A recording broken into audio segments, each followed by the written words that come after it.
This is The Perspective. Joining us now is Larry Hansgen, who's the host of the Miami Valley Morning News Show, also the play-by-play voice for Dayton football and basketball with WHIO. Larry, thank you for joining us. How are you? Glad to be here, Parker. I hope you're having a great day. Really appreciate it. So how did you get your start in radio? Well, I mean, it's a great story if I say it was a lifelong dream that came true, but it really wouldn't be that way. I mean, it was something that I was interested in when I went away to school, Bowling Green, and did stuff on campus radio there, much like you are. And so that whetted my appetite for it. But I don't know, I came upon graduation and I really wasn't sure that that's what I wanted to do. And I actually was interviewed by the NSA at a time when no one knew what the NSA was. And I really thought that was going to be my career path, but it didn't pan out. And I just needed to get a job. And I was working at a sporting goods store, and a customer came in that knew someone who worked at a radio station, and it went from there. And after working at a small station just outside of Columbus in Newark, eventually got a tip on a job in Bryan, Ohio, and I worked there for about a year and a half, and then came here in March of 1981. I've been here ever since. So I know this is a tough question. I've asked this of all coaches, broadcasters that I've had on this show, is what have been some of your favorite moments over your career? Wow. There's just been so many. I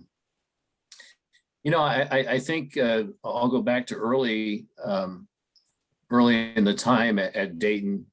Once I got here, I mean, I had a lot of, I'll share an anecdote, what it's like to work in small market radio back when, you got to do a lot of different things there. I was working in WBNO in Bryan, Ohio, and we're broadcasting a high school playoff game that was, we were broadcasting from Napoleon, which was a little bit of ways from Bryan. And it was just on the edge of where our remote transmitter could work. In order for it to work, we had to put a big antenna up in the air, and it was snowing. So the general manager of the radio station, and kind of like the town idiot, some guy, they called him the town fool. I mean, he was, obviously a special needs type person that, swept out the theater, did odd jobs, but, he hung around the radio station, and my boss grabbed him, and they got in the car and they drove out with an extension for the antenna, and they took turns standing in a snowstorm holding the antenna up so that we could get the game on the air. And they'd come in at the end of each quarter and they'd be covered with snow and be freezing. And, that was, it's not big time broadcasting. It's just hook or crook or, finding a way to get it done. In that same year, broadcasting a high school basketball game in a gym that was so small that you couldn't be physically inside the gym to broadcast. There wasn't enough room. So we broadcast standing in the hallway, looking into the gym, and the scoreboard was directly above my head. So the only way I could read the scoreboard was in the reflection on the opposite backboard. And of course, everything's transposed. So I had to read the numbers backwards and the time and everything. Those are fond memories, because, it wasn't easy. It wasn't easy, but I don't know that I expected anything different. And so that kind of sets the stage for then, I come here and I got to go to NCAA tournaments and I've been to Hawaii and Puerto Rico and get to see and do so many different things, but I'll always go back to those very formative years when I just learned the lesson of, it's not about you. It's about, doing what you need to do to get the job done, to get the broadcast on, to get what the listener needs. So you also host Miami Valley Morning News, been doing that for a long time. Do you prefer broadcasting sports or hosting shows? Do you have like a favorite? Or I know there are two different types of the same cloth, but two different cuts. Do you have a preference? Well, I would, instead of like trying to choose, I think I just would, I think the things that I like about them both that I enjoy is that they are now experiences. I would not, I've done talk shows, not a lot. Didn't really care for that. I knew early on that I didn't have any interest in being a guy that sat on a TV set and said, okay, here were the scores today. In both cases, I get to do what's happening now. Is there some reference to, okay, here was took place last night, day before, but for the most part, 90% of my job is in the present. It's in the now. And that's what I like about both jobs, is that they allow me that experience. So you also broadcast for University of Dayton football and basketball. What can we expect from Dayton Flyer basketball this season from the eyes of Larry Hansgen?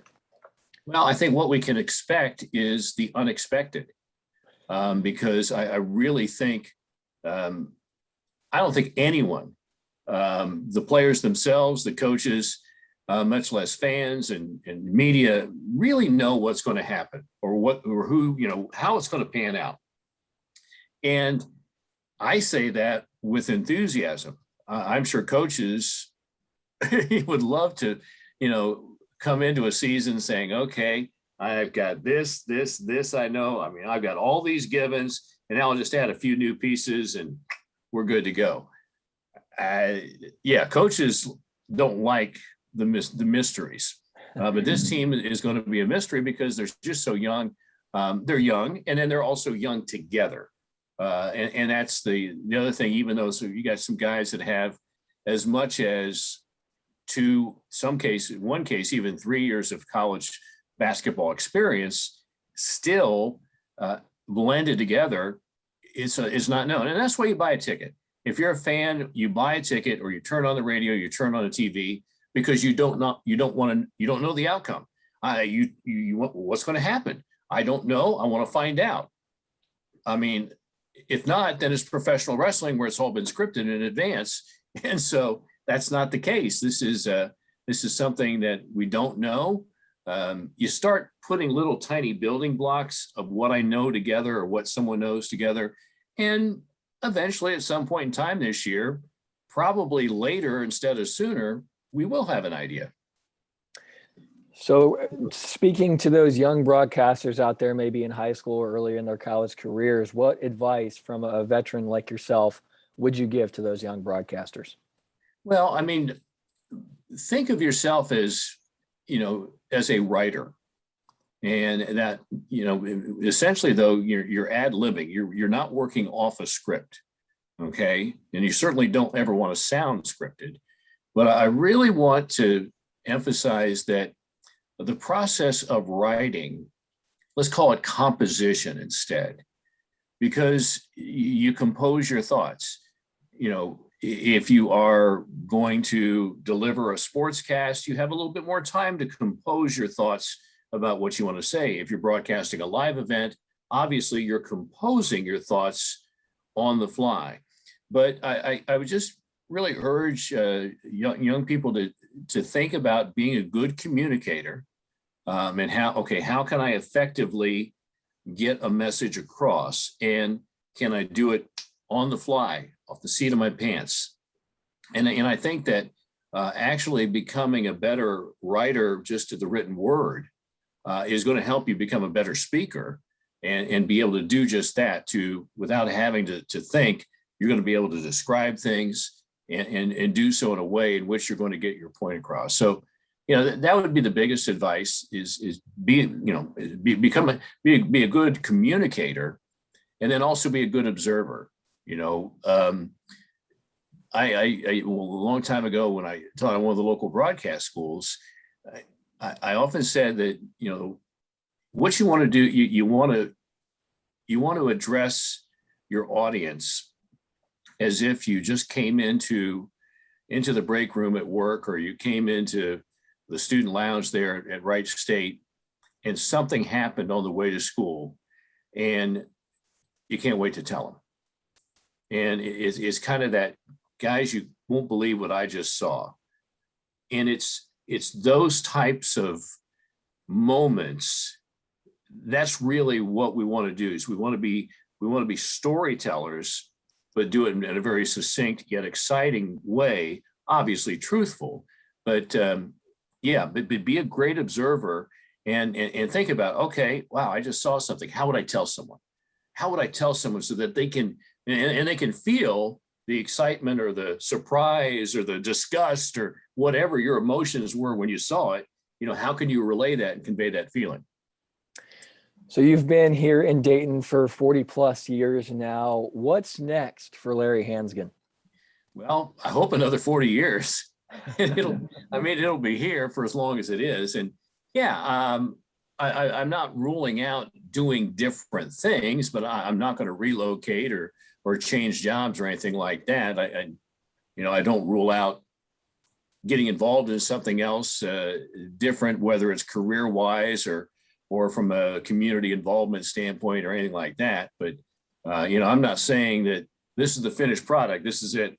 It's not going to change. I'm done.